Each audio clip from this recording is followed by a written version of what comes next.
our attorney, Bill Swan, has been working with the other state agencies to try to pass legislation that commits that money in Congress.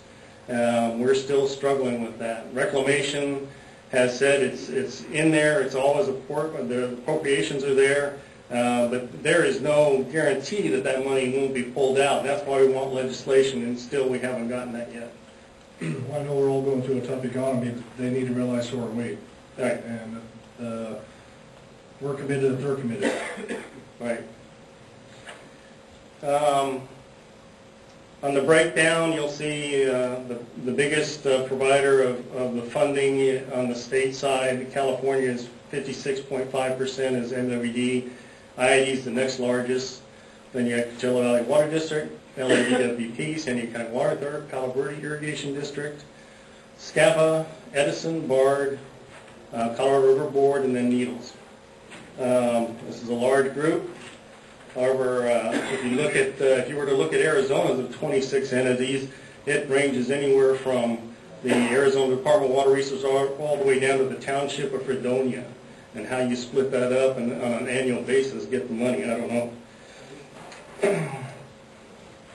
Michael, why does the California, go back to the Colorado River Board, how come they're involved?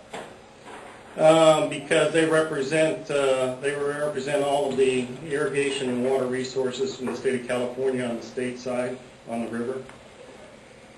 So a percentage of our and everyone's dues into Colorado River Board provides funding. So actually, you're going to take part of that? Yeah.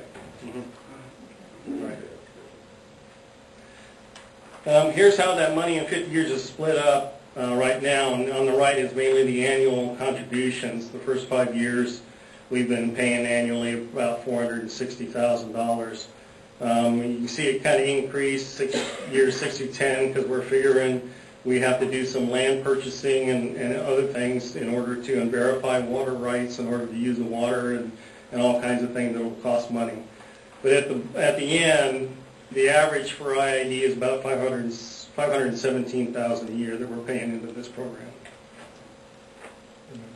So, do you have an estimate? So there will be an additional, there will be a water requirement. Do you have those amounts? What they're looking at is, depending on whether it's on a national refuge, which already has water rights.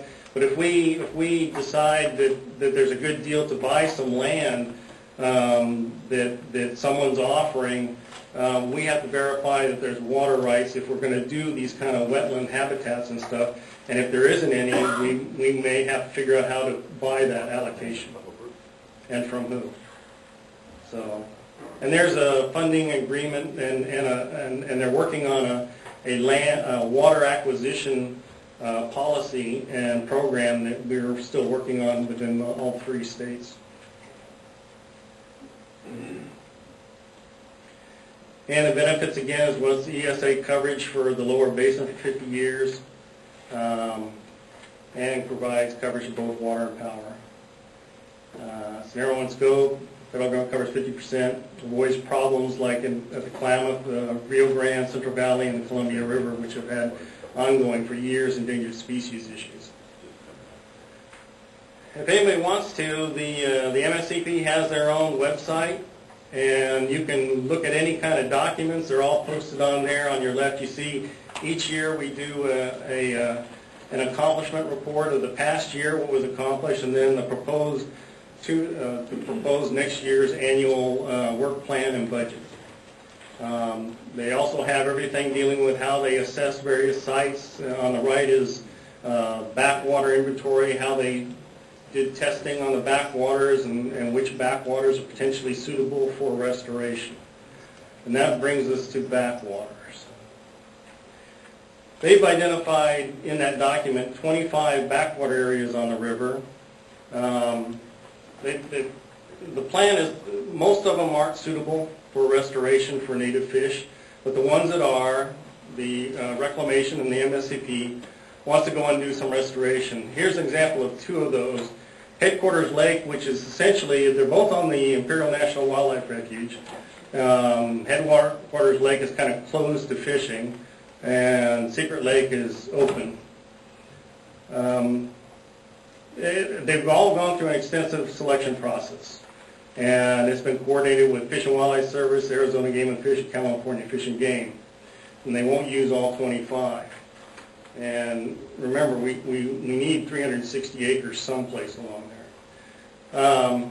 One of the things that's come up is concern with the potential for reclamation to use rotenone to rid those backwaters of the non-native fish, essentially some sport fish, bass, catfish, carp, and any bluegill and things like that.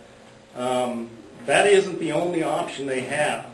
And they've had a meeting a couple weeks ago, a public meeting in Yuma, to discuss these issues with the angling community and others. Even though rotenone is a possibility, they have other means. If the backwater, if there's no tide to the river, you may be able to draw it down low enough and clean the fish out that way. You can potentially electrofish all those fish and bring them out and put them in the main stem of the river. Problem is, you can't be assured that you've gotten them all. And if any are left in there that can breed, they will eat those native fish, and you'll be wasting your money stocking them all the time as they're being consumed. Questions about rotenone came up. There was a concern that if reclamation uses rotenone to take out the non-native fish, that the chemical is carcinogenic and will get down the river into the IID system and concern the public. Let me just answer a couple questions. As you can see on here, rotenone is essentially comes from a plant root. It's ground up as a powder. It isn't a manufactured chemical. It has been used for centuries by Native Indians, by a lot of people, to shock and get fish up and harvest them that way instead of fishing. It doesn't suffocate the fish. There are some chemicals you can use that will actually affect the gills so they can't take in oxygen. This one actually works on the cellular basis of the animal and essentially restricts the oxygen use in the blood system. And as far as public health, there's been a lot of money and a lot of studies done on this, and research established that rotenone does not cause birth defects or any of these kind of concerns that most people have. It's hard to imagine, but that's what the studies have shown. If used at the proper label requirement and done properly. If anyone wants more information, the website here, fisheries.org, has a rotenone use in fisheries management. It's been used nationwide for years, and if you do it properly, there shouldn't be any concerns. So those are the kind of things that came up, and questions about our participation in the MSCP. I think Reclamation is going to plan to have some more public meetings once they get down to a list of some more backwaters and how they're going to actually, even on these two that were shown, how they're going to actually try to remove those non-native fish. Rotenone may be, based on the meeting they had, maybe the last thing they use for right now, but we'll see. So that's it. Mr. Remington, so the rotenone would be the last result. They wouldn't use that unless that was their last option. I don't know that, but that's what I heard. I wasn't at that meeting, but they are considering other options. The problem with the other options is, once again, you may not be able to draw the water all the way out to strand those fish and get them out, and electrofishing is not 100% accurate. You may not shock all the fish that are in there. So the only option may be rotenone. You'll let us know, though, before they actually start using Yes. it? Yeah. This